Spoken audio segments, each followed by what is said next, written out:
Rugsėjis. Voveriukas Redžis. Atėjo ruduo, o su juo 7. voveriuko Redžio gimtadienis.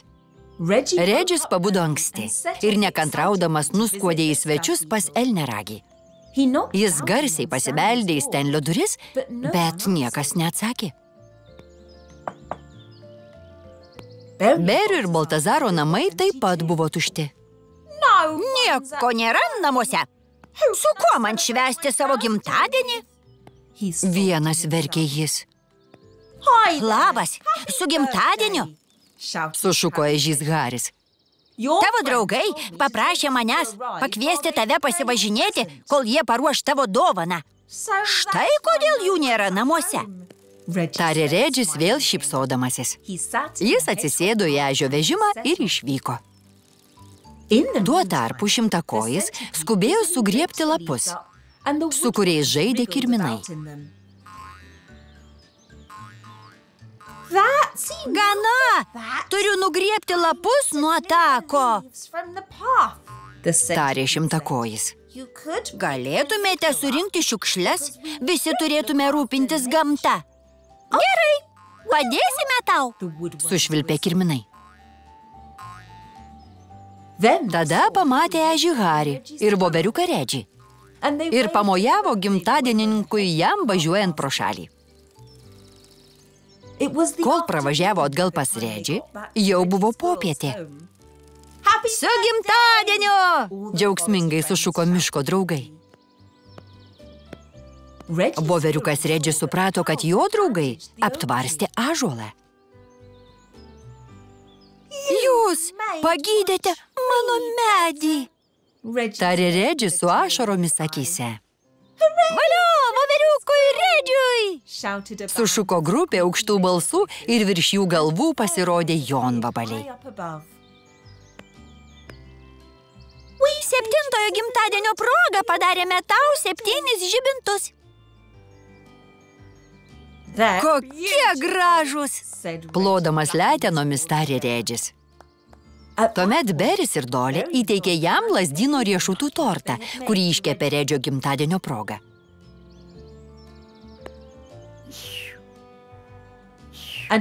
Kol visi valgė, prabilo Zefira.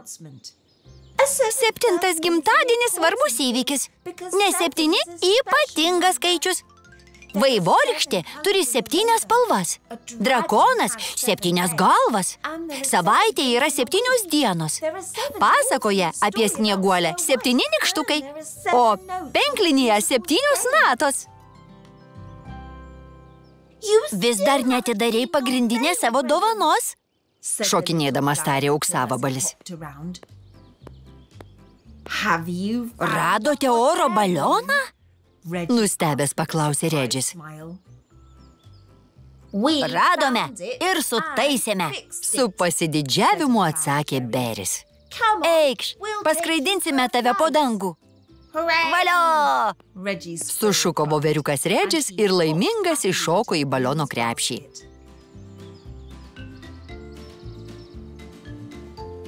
Jie išskrido aukštai virš namų stogų, iš kur puikiai matė visą mišką.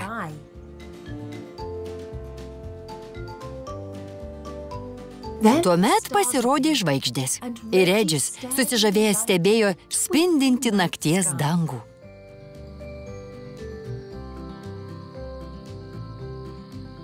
Ypatinga diena, tiesa? Pasiteiravo Dolė. Taip, tikrai ypatinga gimimo diena. Įsišiepęs pritarė voveriukas.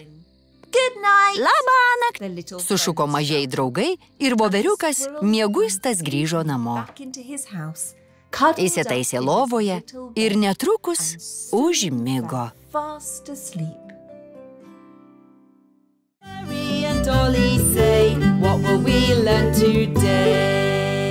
Išdykusios drugelės.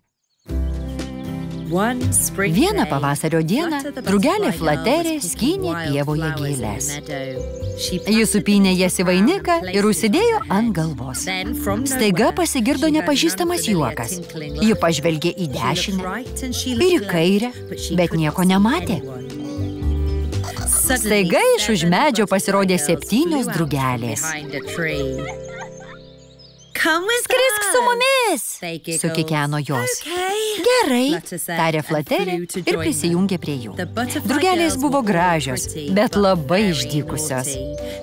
Joms patiko krėsti išdaigas visiems sutiktiesiems. Pirmasis buvo Alfonsas. Atiduokite smuiką, sušuko svirplys, nes viena drugelė pačiupo smuiką iš jo rankų ir nuskrido. Ir jis stebėtinai gerai mokėjo griežti. Atiduokite, nenurimo Alfonsas. Drugelė perdavė smuiką kitai drugeliai ir jos visos erzino vargšą svirplį. Flateriai tai nepatiko. Galiausiai drugelės grąžino jam smuiką ir nuskrido.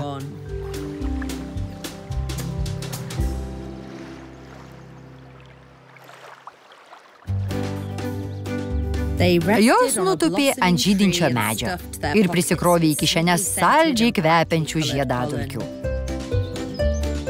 Tada nuskrido prie berniukų, kurie žaidė badmintoną. Žiūrėk, Stenli, pasakė Edis.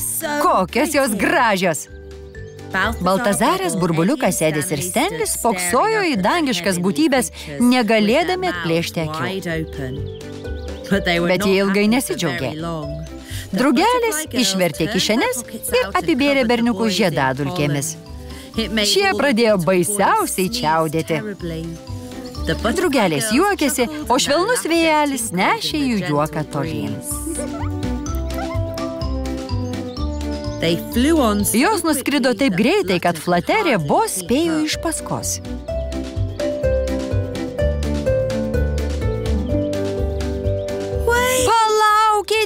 Šnopavo Flaterė ir nutupė pailsėti ant alyvos.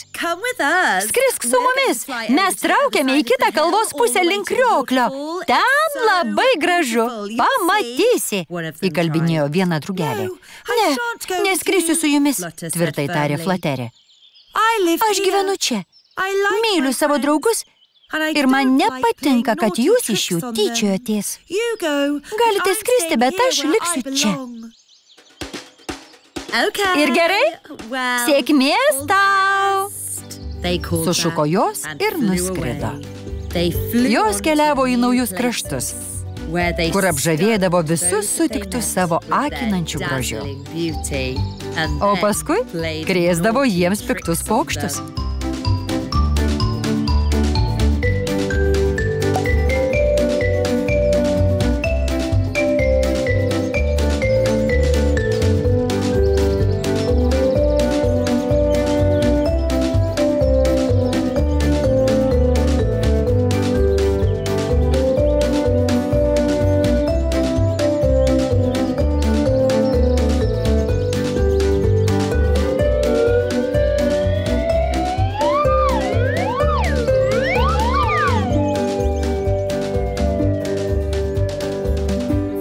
Flaterė kurį laiką jas stebėjo, paskui nusišypsojo ir patraukė namo. Bet prieš grįždama, ji aplankė svirplį. Ir džiaugiasi girdėdama, kad Alfonsas ir vėl smagiai groja savo smuikeliu. Stenlis, Baltazaras, Edis ir Burbuliukas žaidė klases ir pakvietė Flaterę prisijungti. Drugelė apsidžiaugė pamačiusi, kad jiems pavyko nusivalyti lipnias žiedadulkes.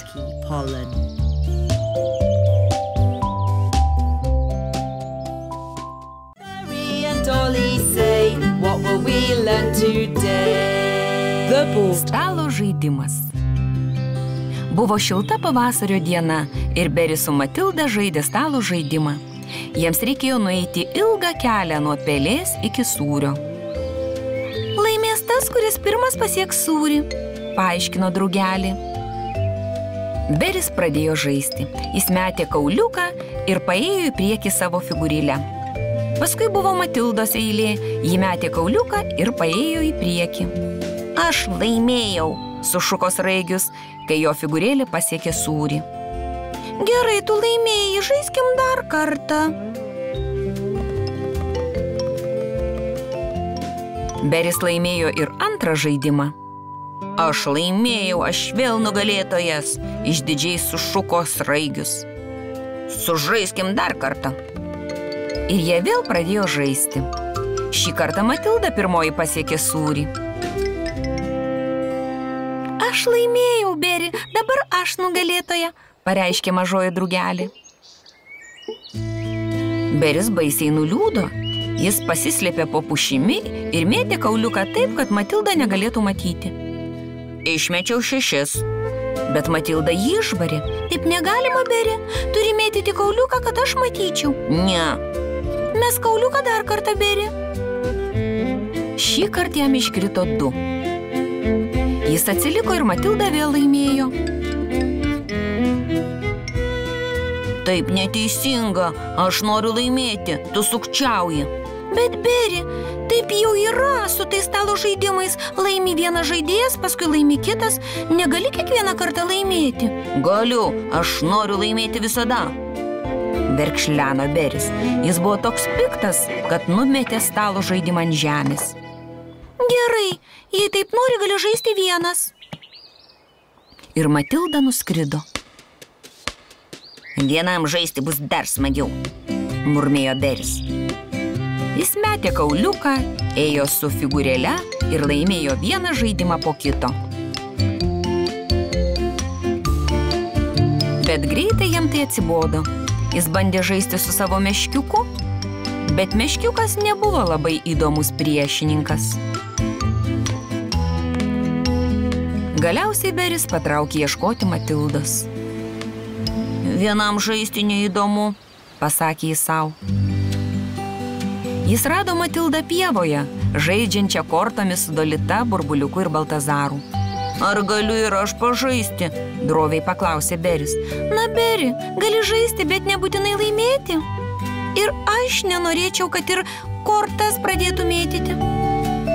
Galiausiai Matilda šūktelėjo Beriui. Beri, gali prisijungti prie mūsų, bet pažadėk, kad nesupyksi, jei pralaimėsi. Pažadu, sutiko Beris ir nubėgo pas savo draugus. Jie žaidė kortomis, kol sutemo. Beris laimėjo vieną žaidimą, Matilda laimėjo kitą, o Burbuliukas, Baltazaras ir Dolita taip pat laimėjo po vieną. Beris buvo toks laimingas žaisdamas su draugais, kad net pamiršo, kad buvo piktas. Pro šalį skrido elniragis Saulius ir sušuko jiems. Žiūrėkit, pririnkau šakų laužui. Nagi, sukurkim laužą ir išsikepkim obuolių. Jiems labai patiko jo sumanymas. Ir Kolorado vabalas Edvinas atėjo. Jie visi padėjo sukurti laužą, supjaustė obuolius, suvėrė juos ant pagaliukų ir kepė virš karštų žarijų. Draugai suvalgė visus obuolius, kuriuos išsikepė. Beris atidavė savo paskutinį gabalėlį Matildai. Jis norėjo pasakyti drugeliai, ką nors malonaus, bet galiausiai pasakė tik tiek. Imk, čia tau. Kai obuolių nebeliko, draugai įkišo savo pagaliukus į žarijas ir piešė jais paveikslėlius tamsiame nakties danguje.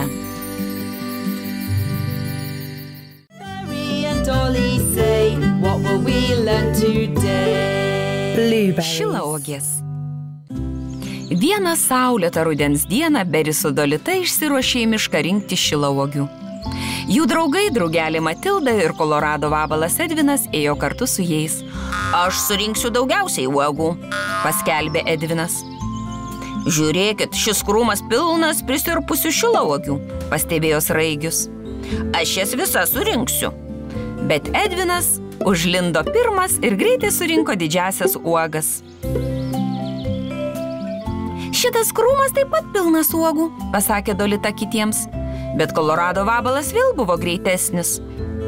Kol Dolita nuėjo prie krūmo, jis buvo jau surinkęs geriausias uogas.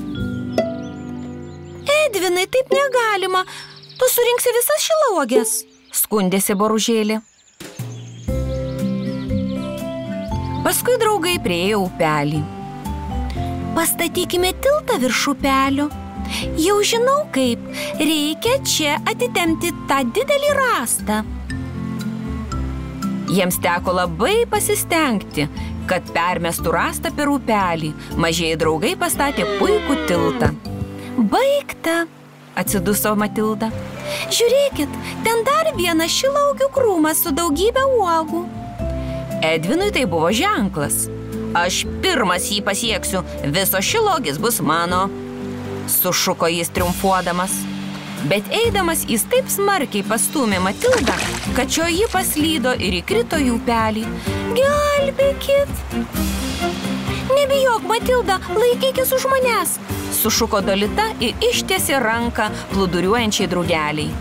Bet srovė buvo per stipri ir Matilda nepasiekė Dolitos rankos, Berė paėmė ilgą lazdą. Griebk lazdą, Matilda, šaukė ji. Bet ir šį kartą nepavyko, nes srovė pradėjo nešti drugelę tolyn. Edvinai, padėk! Reikia ištraukti vargšę Matildą iš vandens, sušuko Dolita ir jie ištraukė šniurkščiojančią drugelę iš vandens.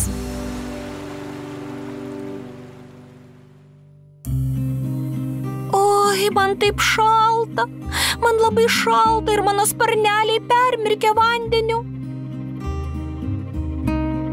Štai imk mano megztinį, aš dėl to kaltas, atleisk man, Matilda. Tu labai malonus, bet be megztinio ir pats gali peršalti. Reikia surinkti daug lapų ir apkloti jais Matildą. Beris, Dolita ir Edvinas surinko daugybę varnalėšų lapų ir apdengė jais drebančią drugelę. Man vis dar šalta ir mano sparneliai nejuda. Žiūrėkit, jie kiaurai peršlapia. Matilda pradėjo verkti. Saulė pasigailėjo verkiančios drugelės ir nusileido arčiau, kad sušildytų jos sparnelius. Netrukus Matildos sparneliai buvo sausi ir ji vėl galėjo skristi. Valio, pagaliau aš sušilau ir išdžiūvau. Ačiū, Saulė, tarė drugelė šypsodamasi.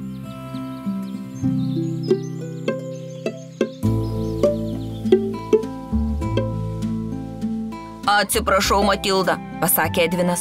Pažadu, jo kitą kartą nerinksiu tiek daug uogų. Noriu, kad paimtum visas, kurias aš surinkau. Ačiū, Edvinai. Bet gal geriau jas pasidalinkim?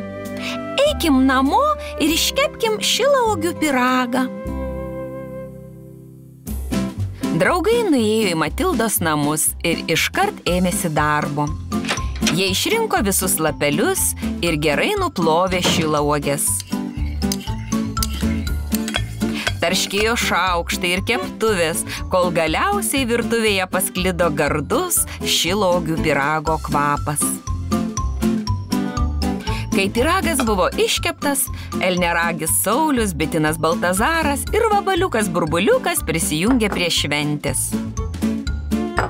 Miško draugai susėdo aplink stalą ir kalbėjosi iki vėlumos.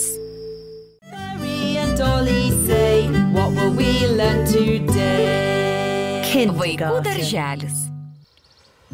Vieną rudens rytą Dolita pabeldė į Berio duris. Beri, greičiau ateik, nes pavėluosim. Beris apsirengė ir du draugai susikibę už rankų patraukė į vaikų darželį. Žaidimo aikštelėje buvo daug vaikų. Jie džiaugėsi matydami vienas kitą. Ten buvo bitinas Baltazaras, drugelė Matilda, elniaragis Saulius, kolorado vabalas Edvinas, laumžirgė Zefira, svirplys Kriketas, žiogė Šoklė ir vabaliukas Burbuliukas. Ponia Kamanė kantriai nuvedė visus į klases. Žemi, vidutinio ūgio ir aukšti vaikai nuėjo į skirtingas klases. Burbuliukas buvo žemųjų grupėje. Jis pamojavo Beriui ir Dolitai iš tarpdurio. Diena prasidėjo nuo fizinių pratimų. Po pusryčių vaikai kūrė dailius paveikslus iš lapų, surinktų miške. Kai visi baigė, ponia Kamanė subūrė vaikus į ratą. Ji juos išmokė daugybės dainų ir žaidimų. Visi vaikai šoko rateliu. Paskui atėjo žaidimų metas. Ponia Kamanė atsisėdo į supamą į krėslą ir stebėjo vaikus. Beris su draugais iškart nubėgo prie mašinėlių dėžės ir pradėjo su jomis žaisti. Jie pastatė rampas ir tunelius.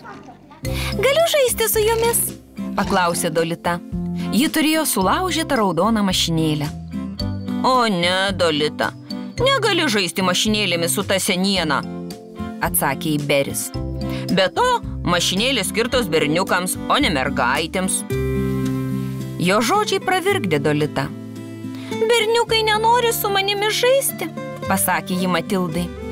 Matilda, Šoklė ir Zefyra netrukus ją pralinksmino. Ateik pas mus, mes žaidžiame su lėlėmis. Mergaitės aprengė savo lėles dailiomis suknelėmis, pamaitino jas ir pasupo, kad jos užmigtų. Dolitai labai patiko šitas žaidimas. Paskui Beris pradėjo ginčytis su Gramboliu Matu. Tu vis trankai mano mašinėlę, taip neteisinga. Tu sukčiauji. Visai ne, tai tu sukčiauji, atšovė Matas. Man jau gana, daugiau su jumis nebežaisiu, piktai pasakė Beris ir paliko berniukus. Ar galiu žaisti su jumis? Paklausė Beris savo draugės Dolitos. Negali su mumis žaisti, tai mergaitiškas žaidimas, susiraukė Dolita. Bet aš atsinešiau Lylę. Ji garbanotais plaukais, noriu žaisti su jumis. Tiek to. Gali žaisti su mumis, bet turėsi leisti man žaisti su mašinėlėmis. Vaikai, metas plautis rankas, sušuko ponia Kamanė. Paskui sėskite prie stalų. Virėja ponia Auslinda pateikė jiems pietus. Kai visi baigė valgyti, Beris su Dolita surinko visas lėkštes ir stiklines.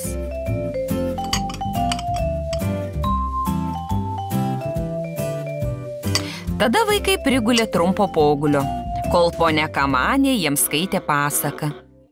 Visi klausėsi tylėdami, o kai kurie greitai užmigo.